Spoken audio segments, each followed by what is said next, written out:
بيكم يا معلمين؟ وحشتونا ومتأسفين على التأخير، عارفين بقالنا كتير، بقالنا فترة كبيرة لظروف خارجة عن موسنا عن إرادتنا. ف يعني معلش اتأخرنا فترة غصب عننا، كانت ظروف خارجة عن إرادتنا. بس ادينا رجعنا لكم أحداث كتير، أهلي وزمالك وسوبر وليفربول كسبت وخسرت وتشاميونز ليج وحاجات كتير. خلينا نبدأ ونشوف بعريس الليلة.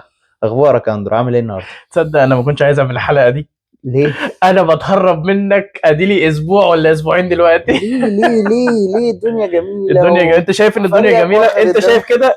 انت عشان مش مشجع ليفربولي بتقول ما كده. يعني الدنيا حلوة. انت عارف احنا كل ما بنروح حته ايا كان فرح او نتجمع مع جماعه، اول سؤال بيتسالني ما حدش بيسال عامل ايه ازيك، لا ما بتتسالش ايه رايك في ليفربول، ايه اللي بيحصل في ليفربول. اقول لهم ايه انا؟ عادي الدنيا اقول دوارة. ايه انا؟ اقول ايه؟ بص هو في اوروبا كلها السنه دي ويعني عامه في اوروبا كلها عامه كل الفرق مش شايفه. برشلونه وحتى يعني ريال مدريد اللي كنا فاكرينه كويس، صاحبنا راجي اخر حلقه نزلت كان بيقول ان الموسم بتاع ريال مدريد مش كويس، واحنا بصينا له ازاي. هو طبعا كان متابع وفاهم اكتر مننا وشاف الدنيا، وفعلا اللي قاله دلوقتي بيتحقق. ريال مدريد تقريبا بقى ماتشين او 3 مش عارفين يكسبوا، ويعني الله اعلم بكره قصاد اولمبياكوس في الشامبيونز ليج هيعملوا ايه يعني، أنا وبيلعبوا بره ارضهم. مش مركز مع الماتش ده، في ماتش اهم منه. في ماتش يعني بي اس في، يعني المفروض وضع طبيعي، يعني يعني الوضع الطبيعي اللي في الكوره ليفربول تكسب بي اس في، خصوصا كمان ان انت بتلعب على ارضك. هو انا شايف ان بكره انا مش يعني، انا عارف هتضحك عليا بس اضحك براحتك. انا شايف ان املنا الوحيد ان احنا نكسب لقب وننقذ الموسم، ان احنا نحاول نكسب الشامبيونز ليج. وانا عارف ان اي واحد من بره بيبص لجوه ويقول لك لا ازاي انتوا فورمه زباله، وهم كلامهم صح، احنا فعلا بس فورمه زباله، يعني مش عارفين نكسب ماتش، مش عارفين نسجل هدف. فطبعا اللي يبص دلوقتي يقول لك لا ده مش هيكسب تشامبيونز ليج. بس الميزه في الشامبيونز ليج وحلاوه الشامبيونز ليج ان البدايه مش يعني it doesn't affect اللي هي الفيوتشر، واخد بالك؟ يعني انت عندك كل ماتش في الدوري بيأثر في النتيجه في النهائي، واخد بالك؟ كل نقطه بتفرق. بس في الشامبيونز ليج ميزته ان لو صعدت وصلت للنوك اوت ستيج اي حاجه ممكنه، اي حاجه ممكنه. اتعلمنا الكلام ده من تشيلسي في الورلد كاب لما كسبوا الورلد كاب في الصيف، الكلاب وورلد كاب. تمام. احنا ما كانش اي حد ابدا متوقع ان هم يكسبوا. تمام. بس بطوله زي دي البدايه مش بتاثر على النهايه. بس يعني موضوع تشيلسي مختلف، لان تشيلسي كان طريقهم تقريبا كانوا بيقابلوا كل الفرق البرازيليه. تمام. تشيلسي كانوا في الفتره دي ما عندهمش باد فورم زي اللي عندك انت دلوقتي. ماشي. ما احنا قدامنا وقت نعدل بقى الفورم. حلو. ما عندنا وقت كتير نعدل الفورم. تعديل الفورم ده انت من وجهة نظرك شايف ايه اللي محتاجه ليفربول عشان يرجع يعرف يكسب كل حاجه بسهولة؟ انا محتاج دفاع وميدفيلد وهجوم. حلو. انت فعلا محتاج دفاع، بس محتاج حاجة تانية اهم من الدفاع. انا اهم من الدفاع؟ سترايكر. لا سلوت يروح. لا لا لا لا لا لا, لا. ده كلام ما فيهوش نقاش. بص انت بتشجع ليفربول، بص انا بكلمك عشان شايف الصورة من بره، بس اللي من جوه بالنسبة له انت خدت الدوري السنة اللي فاتت ومش عارف ايه. الفورميشن متغيره. انا اتفرجت على اخر ماتش بتاع نوتنجهام فورست عشان اللعيبه متغيره برضه. حلو.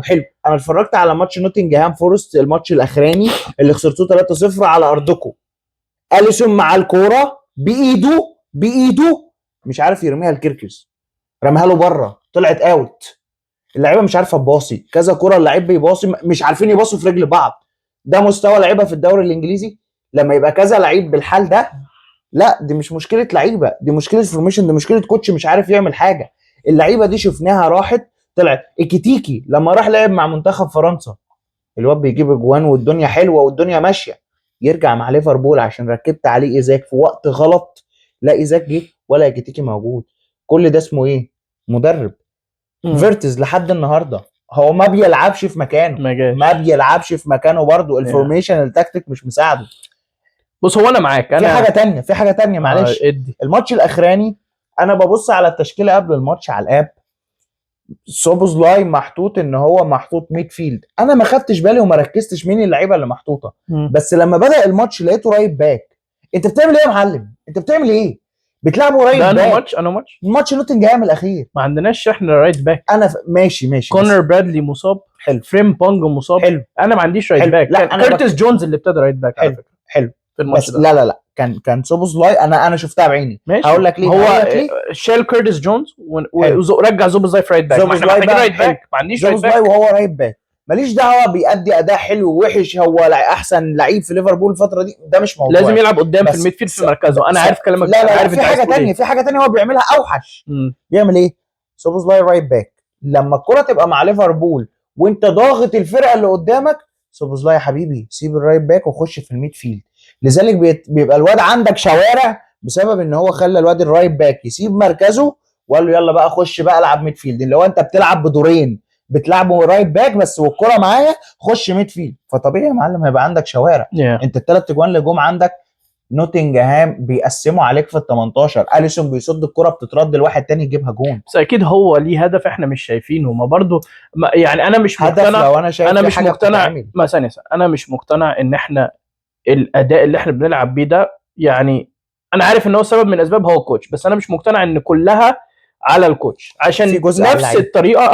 الطريقه اللي كنا بنلعب لا. بيها الموسم اللي فات، لا. وكنا بنلعب عملنا موسم حلو جدا لا. الموسم اللي فات. لا مش هي نفس في الطريقه، جزئيه مش هي نفس الطريقه، مش هي نفس ماشي الطريقة. ماشي نوت اكزاكتلي عشان اللعيبه مختلفه، كان فيها فهو بيحاول يلعب على اللعيبه الجديده. كان ما فيها لازم شيء طبيعي ان يبقى فيه تغيير في التكتيك، بس الاوفرول جيم بلاي اللي هو الطريقه الاساسيه اللي هو عايز يلعب بيها نفس الطريقه بتاعت الموسم اللي فات. انت ممكن شايفها عشان فورميشن، بس هي لو هو ماليش دعوه، لو هو بيلعب مثلا 4 3 2 1 مش عارف 4 2 3 1، لو هو بيلعب بالفورميشن دي انت شايفها انها بيلعب بنفس الفورميشن بس كتكتيك مختلف.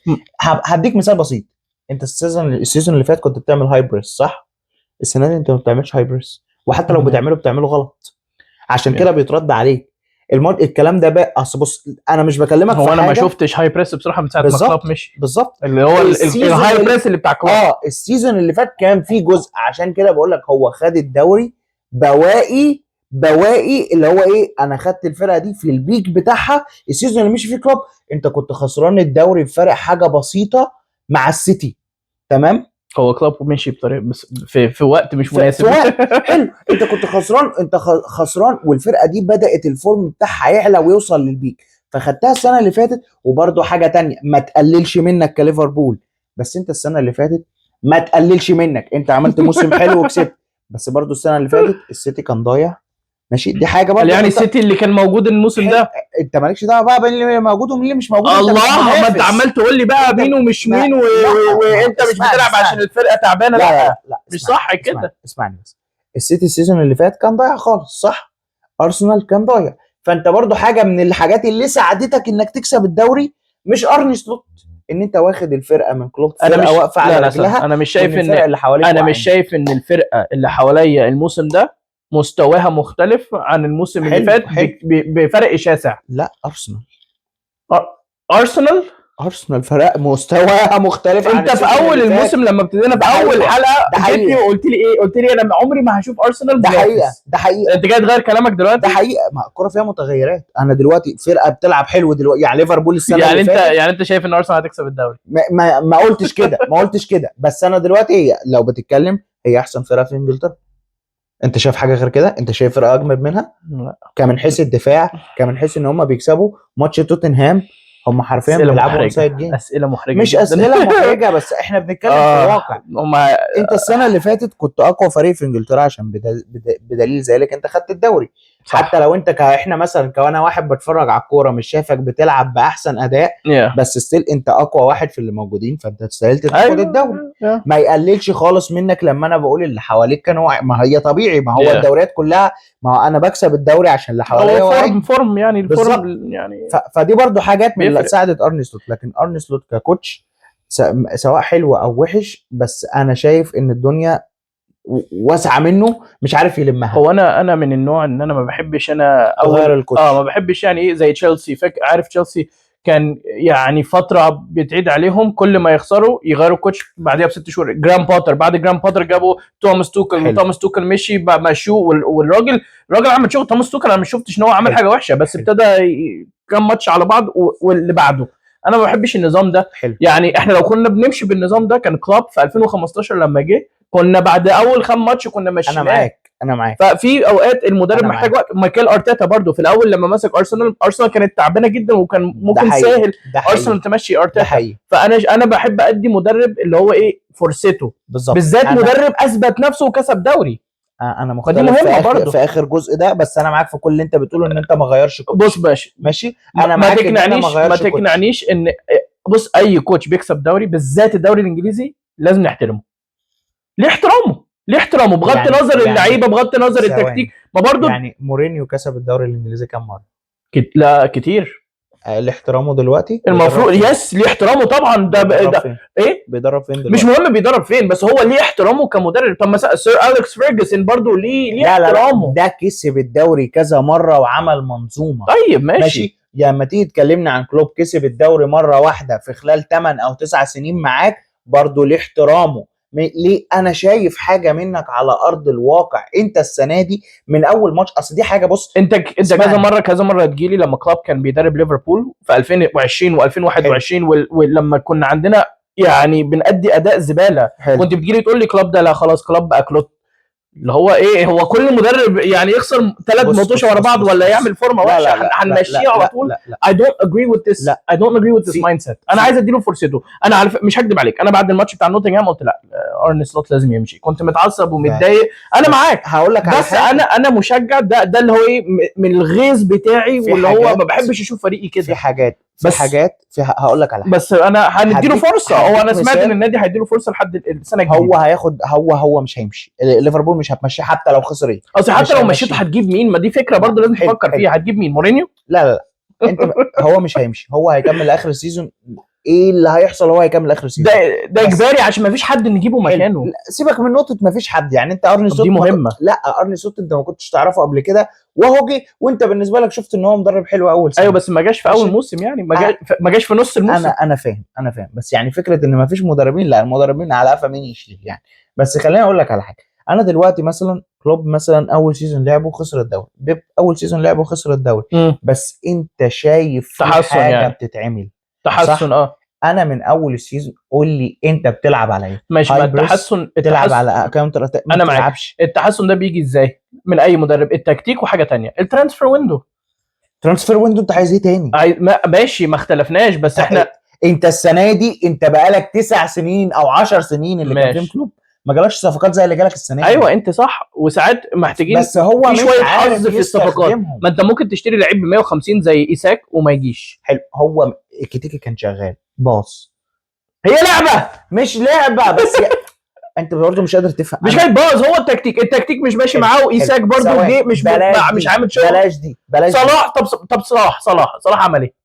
ما هو بص صلاح عمل ايه؟ ما هو جزء، انا بقول لك جزء على اللعيب وجزء على المدرب. ماشي. هو دلوقتي صلاح اللعب كله السنه اللي فاتت كان اللعب عنده هو اللي بيحرك الناس اللي حواليه. السنه دي صلاح هو عايز فيرتس بقى. هو عايز فيرتس. طب ايه فيرتس ما جاش؟ العب لصلاح فوقه معاك. صلاح برضو بياخد قرارات مش حلوه يعني كذا مره يشوت بدل ما يباصي. وهو المفروض كان باصي. انا بديك صاحبه يبقى فاضي مثلا. بص في حاجات كتير شفتها كذا مره وفي تغييرات كتير بيعملها. انا مش عارف انت بتغير بتعمل ايه يا ابني؟ انت خسران انت بتعمل ايه؟ لما راح نزل كيزا مش عارف لما اخر ماتش ده نوتنجهام فورست طلع كوناتي. انت خسران 2-0 هتعمل ايه؟ ما انت لازم تهاجم. فاقوم اخسر بقى 5-6. ما احنا فاقوم اخسر. هيعمل ايه؟ طب قول لي هتعمل ايه؟ انت خسران 2-0 هتعمل ايه؟ بص ما هو في حاجات كتير قرارات بتبقى من المدرب بتبين لك اللي هو ايه. انت دماغك مش معاك. وارد ان هو ممكن يفوق بعد كده. زي مثلا ما ده اللي انا بقى ايه مركز عليه، اللي هو يفوق واللعيب تفوق والفرقه تفوق ونكسب تشامبيونز ليج. حلو. بص ده موضوع صعب، بس في حاجه تانية عايز اقولها. الموضوع مفيش صعب عند ربنا. الموضوع بقى يا عم ونعم بالله انت هتكفرنا. الموضوع باين من اول السيزون. ماشي، من اول السيزون انت اول ماتش لعبته بورنموث كسبان 2-0 وبس، كله قال لك ده ليفربول هتكسب الدوري مش عارف ايه.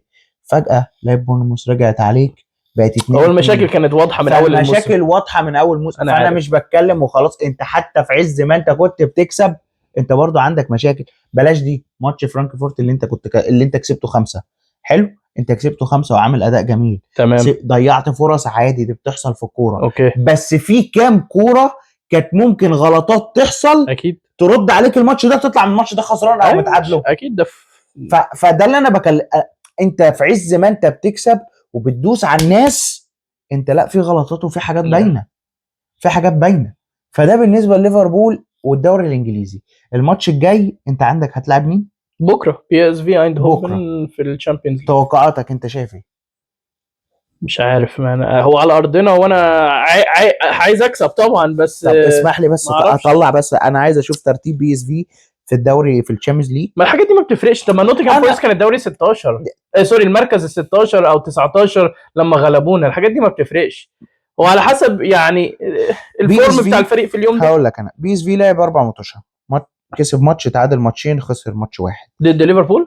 لا لعب 4 ماتشات في الشامبيونز ليج عامه. هو تعادل مع اولمبياكوس، كسب نابولي 6-2، كسب نابولي 6-2، ونابولي برضو فرقه تقيله.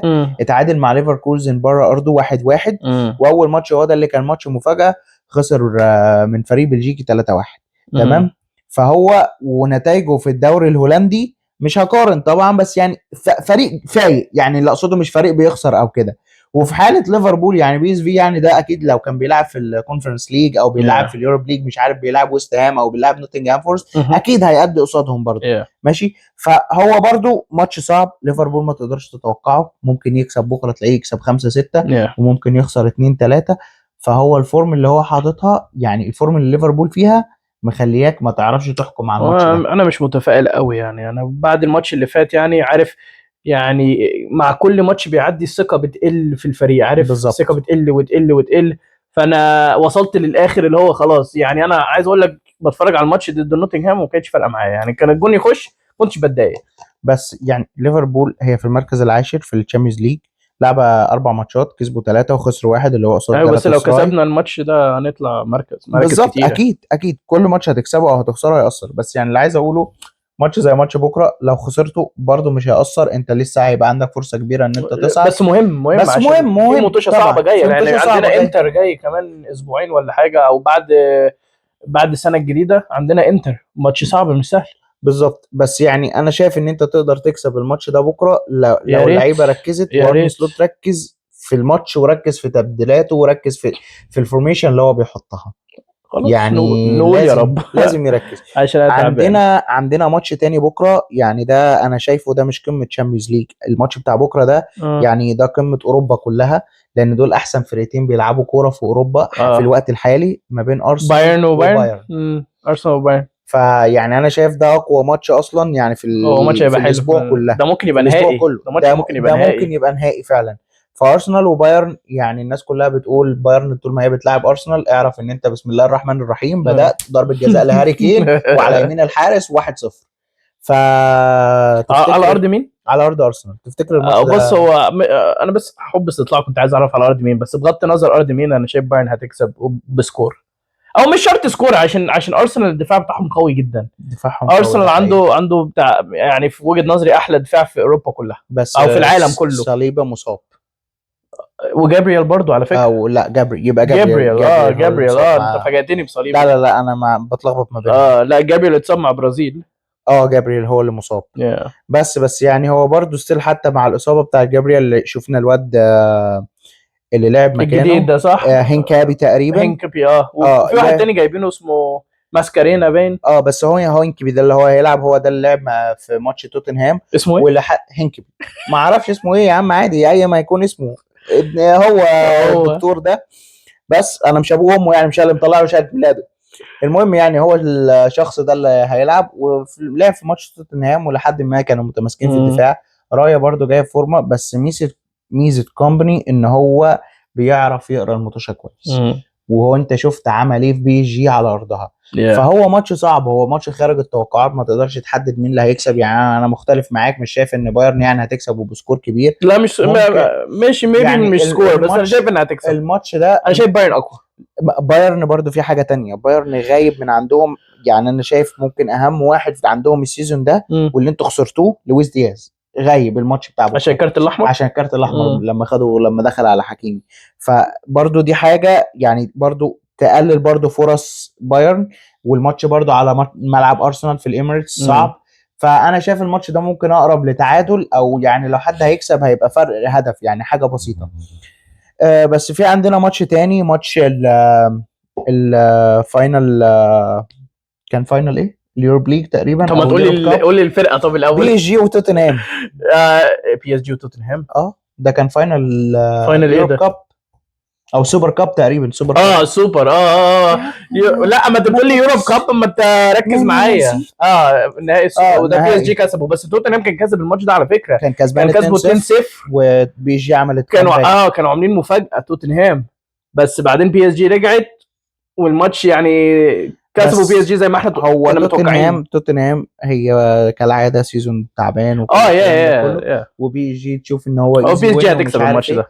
هي بي اس جي هتكسب الماتش ده، بس يعني توتنهام برضو اللي هو ممكن ترخم، تخطف جون، تنام عليه، مش عارف ايه، ممكن ترخم على بي اس جي، بس في النهايه يعني بي اس جي هتكسب. عندنا اخر ماتشين، عندنا اتلتيكو وانتر. الماتش ده صعب. الماتش ده صعب، والفرقتين يعني ايطاليا جنة كرة القدم، بيموتوا في الدفاع، وسيميوني بيموت في الدفاع. مش عارف. فانا شايف الماتش ده مش هيبقى فيه اهداف كتير، بس انا شايف ان اتلتيكو مدريد هتقدر تكسب، لان هو على ارض اتلتيكو مبدئيا، وملعب اتلتيكو صعب برضو. يعني افتكر ان ريال مدريد خسرت عليه بدايه السيزون ده تقريبا 4-2 او 5-2 مش فاكر، بس انتر السيزون ده مش احسن حاجه. فانا شايف يعني ان اتلتيكو تقريبا هتبقى اقرب انها تكسب. عندنا اخر ماتش اولمبياكوس وريال مدريد على ارض اولمبياكوس. هو الريال المفروض تكسب، المفروض، بس هو بص، لما الفريق بيخش في نفق مظلم كده زي ليفربول ويبدا يخسر يعني انا في حاجه، تشابي الونسو ممكن يكون عمل طفره مع ليفركوزن وكان ماشي حلو والدنيا حلوه، بس يعني حاليا مع ريال مدريد فريق مختلف تماما عن اي فريق في اوروبا. ماشي، غير ان هو واخد شامبيونز ليج وغير كل الكلام ده كله، فريق ممكن يفوق في لحظه. بالظبط، حجم النجوم اللي فيه، وغير ان الشامبيونز ليج دي البطوله بتاعته المفضله ليه. بس يعني برضو في حاجات بدأنا نلاحظها الفتره الاخيره في الماتشات الاخيره، لو مبابي غايب، فينيسيوس ورودريجو وكل الناس اللي في القدام دي والهجوم ده كله ضايع، الدنيا غايبه.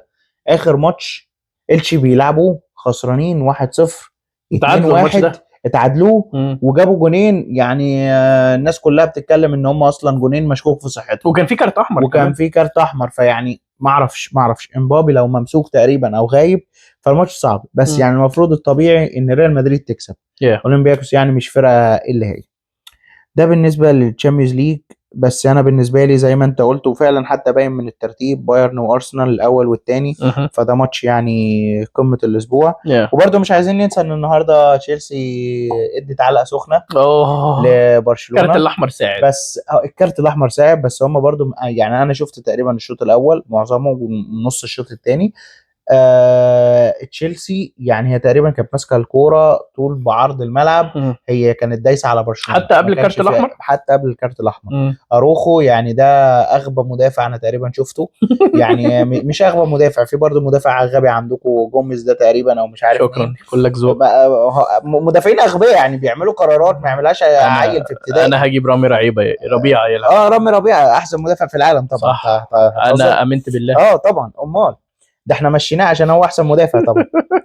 بس فعندنا تشيلسي النهارده، تشيلسي يعني هي فريق راجع بقوه وجاي في فورمه حلوه، بس برضو الفريق ده هيخش في اختبار حقيقي الاسبوع الجاي قصاد ارسنال، ودي برضو هتبقى قمه دوري الارسنال اول وتاني.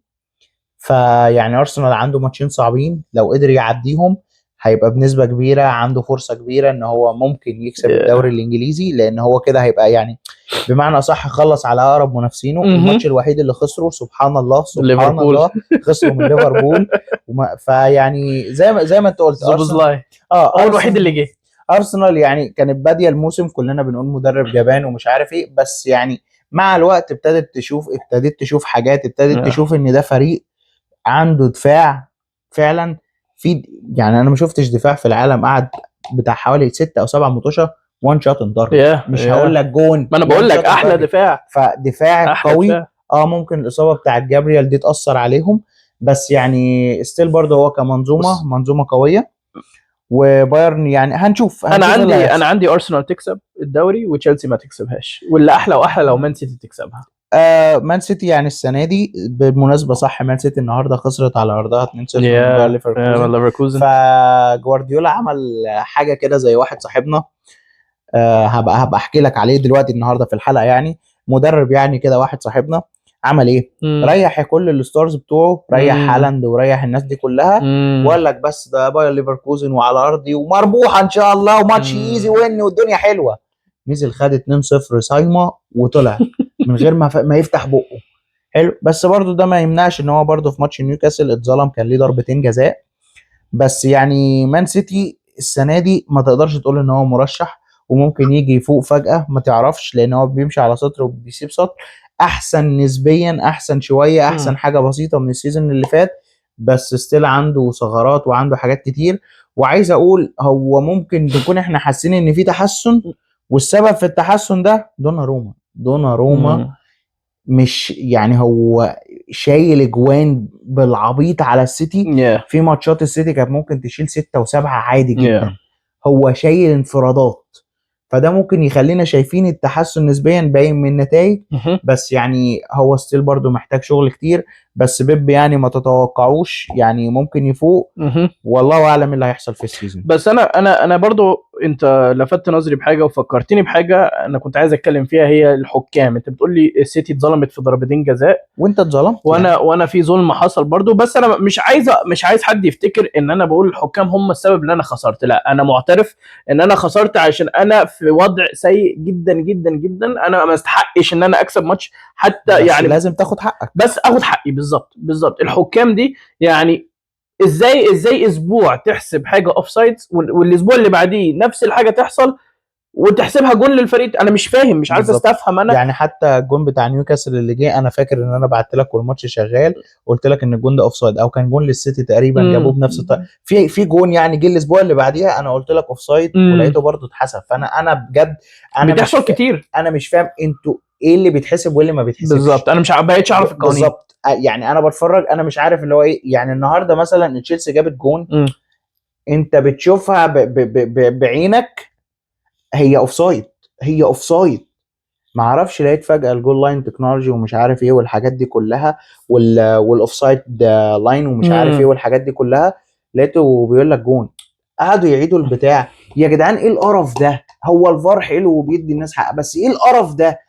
يعني جون بيتلغي عشان المهاجم سابق بشعرايه من شعره. ايوه سابق مش عارف استنى بنص كتفه. لا بس ده صح. الاوف سايد، قانون الاوف سايد حاليا اتس بلاك اند وايت، مفيش حاجه اسمها ما بين الاثنين. انا فاهم بس في حاجات في زي فاول مثلا تقول لك الحكم وجهه نظره الحكم يقول لك فاول او مش فاول. بس الاوف سايد، قانون الاوف سايد مفيش حاجه اسمها وجهه نظر. هل انت شايف يا اوف سايد يا مش اوف سايد حتى لو بشعره؟ هل انت شايف انها متعه ان انا دلوقتي الاقي جول بيتلغي لا طبعا عشان طرف التيشيرت بس سابق؟ لا طبعا. عشان كده ارسن فينجر عايز يطلع القانون الجديد بتاع الاوف سايدز اللي هو انت سمعت عنه. سمعت عنه. يقول لك عشان المشاهد اللي مش عارف، يقول لك بدل ما نحسب الاوف سايدز اللي هو ال لا انا مش عارف اشرحه بالانجليزي بالعربي. هقولها انجلش عادي. اللي هو اوكي the last defender, you know how when you've got the last defender you've got the attacker, if he's even a toenail behind he's offsides. no الجديد بقى يقول لك ايه؟ ارسنال فينجر بيقول لك ايه؟ بيقول لك لا as long as one يعني toenail مع المدافع يبقى انت onside. يعني انت جسمك كله ممكن يبقى ورا المدافع، بس لو عندك قطعه من جسمك متساويه مع المدافع انت اونسايد. طب ما انت قلتها بالعربي اهو. ده انا كنت ما انا مش عارف يا عم اشرح انت بقى. مش عارف اجيبها. يعني ما معناه يعني ان هو دلوقتي بدل ما الاوفسايد هيبقى يشوفوا المهاجم سابق بايه. لا المهاجم عادي يسبق باللي انت عايزه، بس لو انت في طرف من رجلك طرف فلنتك لامس مع المدافع انت مش اوفسايد. بالظبط عشان تبقى اوفسايد. عشان ده قانون انا شايف ممكن يحل المشكله شويه، بس برضه ستيل هتبقى نفس المشكله. هتبقى قاعد ايه؟ لا طرف الجزمه مع المدافع او مش مع المدافع. فمش هو الفار زي ما ليه حاجات حلوه ليه حاجات وحشه. فيعني مش عارف، بس يعني هو الموضوع ده متهيالي هيخلي هم كل فكرتهم وقالوها ان يبقى في اجوان اكتر. قال لك في اجوان دلوقتي بتتلغي كتير فاحنا عايزين يبقى في اجوان اكتر، لان هي الكوره متعتها كلها في الاجوان. بالظبط. كلمني بقى على الاهلي عشان انا عايز بس اسيب كل ده على جنب عشان الايام جايه كتير وهنعرف عشان ما نطولش على الناس. فعايز اعرف بمناسبه واحد صاحبنا احنا تقريبا اتكلمنا عنها بعدين، اتكلمنا عنها بس يعني الموضوع رجعني. موضوع جوارديولا النهارده ان ريح كل الستارز ومش عارف بدأ بالسبس بتوعه عشان قال لك ده ماتش سهل وريح، برغم ان هو عنده الماتش الجاي ليدز يعني مش ماتش صعب. فكرني بواحد صاحبنا مدرب كان بيدرب فرقه كده، كان عندهم لعيب برازيلي اسمه خوان بيزيرا، قال له خد انذار عشان ما تلعبش الماتش الجاي سهل، ده ماتش مضمون هنكسبه عشان تلعب ماتش الاهلي. قام عمل بقى ايه الفاجر؟ خسر الماتشين. تكتيك جديد ده. تكتيك جديد. تكتيك. طبعا في الفتره اللي احنا كنا غايبين فيها كان في ماتشات السوبر، الاهلي كسب السوبر من الزمالك كالعاده. انت يعني هتموت عشان تتكلم على الماتش ده. لا بس يعني ما احنا هنغطي كل اللي حصل. بس فالاهلي كسب الزمالك 2-0، والزملكاويه يعني طبعا طلعوا وقال لك انتوا المفروض تكسبوا اكتر ومش عارف ايه. فانا بصراحه والله تعبت معاهم. يعني اكسب يقول لك انت كسبت بالحكام، اخسر يقول لي حطينا عليكم يا فرقه المليار، اكسبه وهو يبقى وحش وما جاش يقول لي لا ده انت كنت المفروض تكسبنا اكتر من هم كده. بيسموكوا فرقه المليار، ده هزار ولا ده هزار. مش معقول يعني، ما هم اكيد عارفين ان مفيش. بص انا عايز اقول لك يعني شوف الزمالك هو جايب لعيبه يعني كسر، ده اللعيبه الكسر يلعبوا عن اللعيبه اللي عندهم. الزمالك جاب 11 صفقه ولا مش عارف كام صفقه، وكل الصفقات دي بفلوس. وخش على الترانسفير ماركت هتلاقي الصفقات دي بفلوس، انا مش جايب الكلام ده من بيتنا. خش على الترانسفير ماركت بتاع الاهلي، هو بس عشان يعني الحرقان والاحتقان والوجع والصياح على قد الوجع. زيزو هو بيقول ان انا واخده ب 100 مليون او مش عارف بدفع له 100 مليون. ده كلام عنب. ماشي قول اللي انت عايزه بالظبط، ما هو عقده خلص منك، انا خدته منك فري. ايوه زي امبابي لما راح ريال مدريد ببلاش. ايوه فري. فانت بتقول ان انا ب 100 مليون، لا انت جايب بزيرا اللي هو البرازيلي حنكوشه اللي بيقعد يتنطط بالكره اراجوز في الملعب ومش عارف ايه، وقال لك ايه قبل الماتش؟ مين في الاهلي يقدر يوقف خوان بزيرا؟ جاله عيل صغير اسمه كوكا مش حاطه في جيبه، يعني عارف الواد يا عيني ما شافش الكوره، قاعد طول الماتش يا عيني بقى بيفرح لما ياخد فاول على ال 18 ويروح للجمهور فانوس، ما اعرفش يا عيني ده جدته لو ماتت هيبقى قاعد واحد فانوس يا عيني. الواد بقى عنده مشاعر فياضه عايز يطلعها طول الماتش، وفي الاخر اخر الماتش لما يخسر يعيط اكنه مولود في الزمالك. يا ابني انت برازيلي، اللي انت بتعمله ده مش طبيعي. فده بالنسبه يعني بيقعدوا يقولوا فرقه المليار، وانا يعني انا تقريبا اللي انا صرفته الزمالك تقريبا على حسب ما جمعنا يعني اللي هو صرفه صرف حوالي 6-7 مليون. حلو.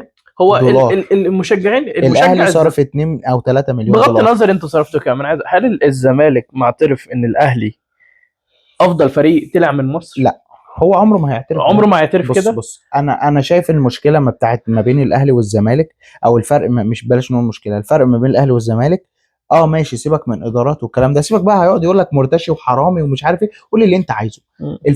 الفرق بص، الاهلي فيه فلوس الزمالك ما فيهوش فلوس. انا عملت حاجه اسمها شركه هو بيزنس في الاول والاخر. ما انت بص الاداره او فريق كوره عامه نادي هو بيزنس بالظبط. انت لو اونر محترم وبيزنس مان وتقدر تكبر الفرقه دي يبقى انت هتبقى معاك فلوس تشتري وصفقات. لو انت اونر بقى تعبان ومالكش فيها، ده اللي حصل. هقول لك يعني مش عايزين برضو نطول على الناس، بس يعني انا هقول لك ايه اللي حصل سريعا. الاهلي فيه فلوس الزمالك ما فيهوش فلوس. الاهلي جاب فلوس منين؟ الاهلي عنده كام فرع؟ 5 فروع. حلو. كل فرع ده في ناس بتخش تعمل اشتراك ومش عارف ايه، ناس بيبقوا ممبرز ومش عارف ايه اعضاء في النادي، فده اشتراك بمبلغ بيجي لي سبونسر كتير عشان انا بروح كاس العالم وبكسب افريقيا ومش عارف ايه. فالبراند بتاعي براند عالمي، فرقه الاهلي دي فرقه عالميه بتروح في كاس العالم. فانت لو حطيت اعلان على تيشيرت الاهلي، انا هروح اسافر امريكا، هسافر مش عارف فين، هسافر فين، الناس هتعرف عن الشركه دي حاجه. الزمالك دلوقتي ضيع الفرق ما بين الاهلي والزمالك. الاهلي زي ما بقول لك الاهلي فيه فلوس، الزمالك ما فيهوش فلوس. بس مع ذلك الفلوس مش كل حاجه في الكوره، هي مهمه بس مش كل حاجه. ما انا صارف 400 مليون ولا مش عارف قد ايه ومش عارف الفكره في ايه. الاهلي عنده رفاهيه ان انا اجيب لعيب واثنين، واللي يطلع حلو واللي يطلع وحش عادي اغير، مش فارقه معايا، ما انا معايا فلوس اجيب غيره. الزمالك ما عندوش الرفاهيه دي. انت لو جبت لعيب صرفت عليه 2-3 مليون ومش عارف ايه هتستمر بيه، لان انت مش هتعرف تمشيه، ولو عرفت تمشيه هتمشيه مقلب زي شيكو بنزا اللي جابوه ده. يبقوا خسرانين ويطلع منزل الشورت ويطلع يرقص مش عارف ايه ويعمل كده ويرقص. لعيب جامد والله ما جه، والله ما جه. انت بتحب بس عشان هو محشش، لكن هو ما جاش. ماشي. ده بالنسبه للفرق. حلو. غير كده الاهلي لما بيجي بيمشي لعيب بيمشي ويتاكد ان هو واخد كل فلوسه. الزمالك عنده اكتر من 20 لعيب مشيوا، انا بضرب رقم وهو فعلا اكتر من 20 لعيب، اكتر من 20 لعيب مشيوا. انا عايز فلوسي، انا عايز فلوسي. فالزمالك معهوش فلوس، وزيزو عمل كده وغير ادارات معهمش فلوس، يغيب شهر واتنين يقوم رافع عليه قضيه في الفيفا يبعت لهم بان ايقاف قيد، ما يعرفوش يجيبوا صفقات غير لما يدفعوا الفلوس. ده عيب اونرز. فانت اللعيب اللي كان ماشي وليه $100,000 تلاقي مع الانترست والحاجات دي كلها والفوائد والكلام ده كله تلاقي بعد فتره بقت $1,000,000. فالزمالك قاعد حرفيا هو القطر بيجري وهو بيحاول يجري وراه مش هيلحقه. ماشي، فده عيب. دي حاجه. تاني حاجه، الزمالك كان عنده ارض المفروض هيبني عليها فرع تاني اللي هي ارض اكتوبر. الارض دي اتاخدت منهم، من الحكومه في مصر خدت الارض منهم. ليه خدت الارض منهم؟ قول لي انت بقى. اتضح ان في عاملين مخالفات. دي ارض انت المفروض واخد تصريح ان انت هتبني عليه ابروفل، يعني استاد يعني مثلا. لا مش استاد، هتبني عليها فرع نادي تاني. فرع نادي. هو بقى المعلم عمل ايه؟ عمل ايه المعلم؟ باع حتت من الارض، يلا اعملوا شقق، اعملوا مش عارف ايه. يا لهي. مش بيفكروا في النادي. مش بيفكروا في مصالح شخصيه. ومعظم الناس يعني كلهم بيكرهوا بعض، مفيش حد بيحب حد. كله اللي هو ايه، لا انا اقعد اخبط في ده عشان اللي هو ده شغال مكاني فانا اخبط فيه عشان اوقعه واخد انا مكانه. يبقى كده مش بيزنس. فانا مالي بقى في كل ده، ماليش دعوه. بس اللي هو ايه، انت حرامي ومرتشي يا عم. مش انا حرامي ومرتشي وكل اللي انت عايز تقوله. اكسب بطولات زيه وبعدين يبقى تعال اتكلم. ما اهم حاجه البطولات. انا بعترف بحاجه واحده بس. اي فريق عايز يقول ان انت احسن مني اثبت بالبطولات بتاعتك. انا بس في حاجه عايزه، يعني لو قدرنا بس نبقى نركب الفيديو او فيديو ابقى اوريهولك. الاهلي كان بيلعب ماتش في افريقيا. طبعا من الاهلي كان بيلعب ماتش في افريقيا يوم السبت اللي فات، كسبنا 4-1. ده كان الجروب ليج. بس ماتش الكواليفيكيشنز اللي قبل منه احنا لعبنا ماتشين هوم واوي. الماتش اللي لعبناه واوي لعيب عندنا اسمه جرادي شاور، ما اعرفش تعرفه ولا لا. اسمع عنه. كورنر بيتلعب، فالمدافع جاي بيمسكه، امسكني كده من ايدي، امسكني من ايدي، امسكني يا عم، امسكني من ايدي، امسكني، لا امسكني من ايدي. عمل له كده بس، يعني عمل له كده يعني لا عمل له كده اللي هو اوعى ايدي بس. الواد مسك بطنه وقعد في الارض، الحكم طرده. الحكم طرده. انا شفت. وطبعا في افريقيا دلوقتي لحد الجروب ليج، يعني انت لحد السيمي فاينل او لحد الكورنر فاينل انت ما عندكش فار. فلو اي حد يا عيني خد يا حبيبي يلا ريد كارد. خدت ريد كارد واتطرد مني، وكنت ممكن اخرج من البطوله وكسبت برضه وكسبت. لا طلعت اصيح ولا اقول حكام ومش عارف ايه. طب ما انا هو اتظلم من الحكام. الحكام في الدوري الانجليزي وحشين، هيبقوا في افريقيا ماما افريقيا حلوين؟ لا طبعا. ففي اي حته الحكام حلوين ووحشين.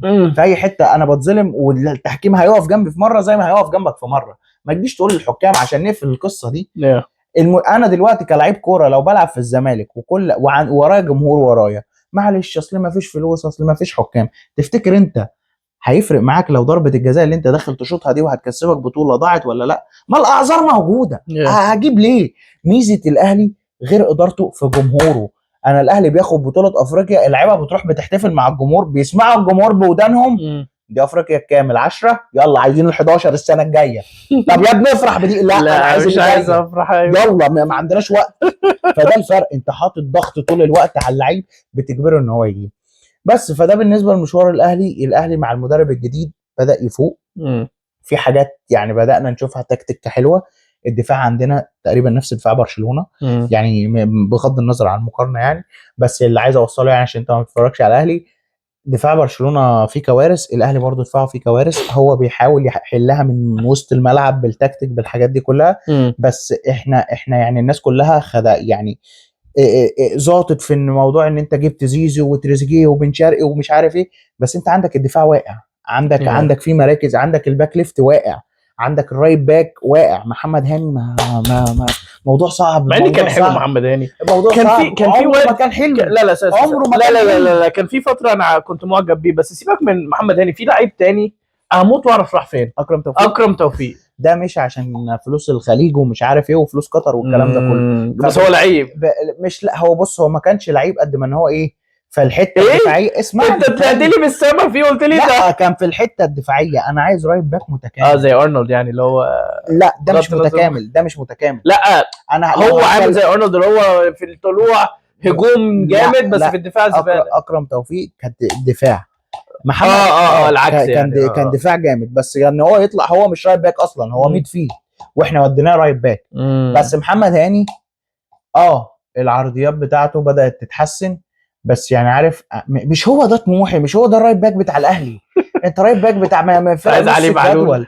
علي معلول كان ليفت باك، انا مش عارف لحد النهارده. انا بقى مش علي بغض معلول النظر هو ليفت باك ولا رايت باك، يعني انت عايز حاجه واحد زي زيه. كده، رغم علي معلول في الدفاع ما كانش احسن حاجه، بس انت كنت بتقدم لي في هو راح الهجوم. فين معلول؟ راح تونس، رجع تونس. ليه بس يا عم؟ ما اعرفش يعني دي حاجه هو كان انجح كده، انجح مع الاهلي. هو جات له اصابه والاهلي شاف ان هو يمشيه، وده انا شايف ده اغبى قرار عملوه. يعني هو ما كانش عايز يمشي. ولحد النهارده هو يعني انت مش لاقي ليفت باك عدل. ويعني بصراحه ما اعرفش، بس يعني انا بالنسبه لي أنا محتاج ليفت باك، محتاج دفاع 2 مش 1، محتاج رايت باك ومحتاج مهاجم. انت متصدر على الدوري؟ انا مش بتابع لا طبعا. انا مش متصدر على الدوري. مين متصدر؟ حاليا سيراميكا، ووراه بيراميدز، ووراه انا. سيراميكا دي مفاجاه. بس سيراميكا دي مفاجاه، بس يعني الفرق اللي زي كده بتبقى زي طفره، ممكن اللي هو يبقى مثلا توب 3 توب 4. انت بس يعني انت مش عندك هيكمل، كام مش ماتش هياخد الدوري. مؤخر؟ لا انا مش متاخر، انا لاعب الدوري لان انا انت كورنت. واو. عشان انا ما خدتش افريقيا السنه اللي فاتت، فبالتالي ما لعبتش كاس عالم. او اللي هو الانتر كونتيننتال شامبيون ما لعبتوش. ايوه. وبيراميدز هي اللي لعبت، فبيراميدز هو دلوقتي قد في النقط ولسه عنده ماتشين. بيراميدز لو كسب الماتشين هيبقى فوق مني 6 نقط، والدوري السنه دي ماتشات قليله. فده برضو بسبب العك اللي حصل في الاول السيزون، بسبب ريبيرو والقرف اللي حصل ومش عارف ايه والكلام ده كله. ماتشك الجاي امتى؟ ماتش الجاي يوم الجمعه قصاد الجيش الملكي، هيبقى ماتش في المغرب في الشامبيونز ليج. وبعد كده بقى هناخد مش احنا الاهلي يعني هياخد اجازه، الدوري المصري كله هياخد اجازه عشان كاس الامم. كاس الامم والارب كاب. بس هنتكلم احنا في حلقه قريبه على كاس الامم دي، عشان برضه دي مهمه. احنا مصريين في الاول والاخر، احنا مصريين بالظبط، بغض النظر اهلي زمالك ليفربول ايا كان، احنا مصريين وهنشجع مصر. وان شاء الله بنتمنى كل تفوق لمصر والاهلي وليفربول ان شاء الله. كل تفوق مش تفوق، ما علينا. عادي مش عيب صح. ما انت مسكت لي لعيب ارسنال لا انت صح تتريق على اسمه. انت صح، حاسس ان انا ابوه اللي مطلع له شهاده ميلاده. انت صح. بس فالمره الجايه يعني ان شاء الله هناخد حته صغيره على الاهلي، وبرده هتبقى ليفربول الدوري الانجليزي وكل الدوريات شغاله مش هتقف. هو الدوري بس المصري اللي هيقف، وهنحاول يعني ننزل فيديوهات باستمرار. بالظبط، وهنحاول على حسب الشغل بقى، واخد بالك. فيديوهات باستمرار. بس ويعني دي كانت حلقتنا النهارده، وان شاء الله المره الجايه نبقى نشوف موضوع 2 محترفين وربع ده بتاع حسام حسن. ما اعرفش انت تعرفه ولا لا ولا لا؟ ما اعرفش، ما سمعتوش. بس قول لي عنه الحلقه الجايه. هنتكلم عليه قبل كاس الامم. كاس الامم هتبدا يعني 22 ديسمبر. وبس دي كانت حلقتنا. لو عجبتكم ارجوكم بليز بليز بليز يعني لايك وشير وكومنت عشان الناس تبدا تشوفنا اكتر. ولو في اي كومنت او في اي حاجه مش عاجباكم وحابين ان احنا نغيرها، يا ريت تسيبوا لنا رايكم تحت في الكومنت. ودي كانت حلقتنا.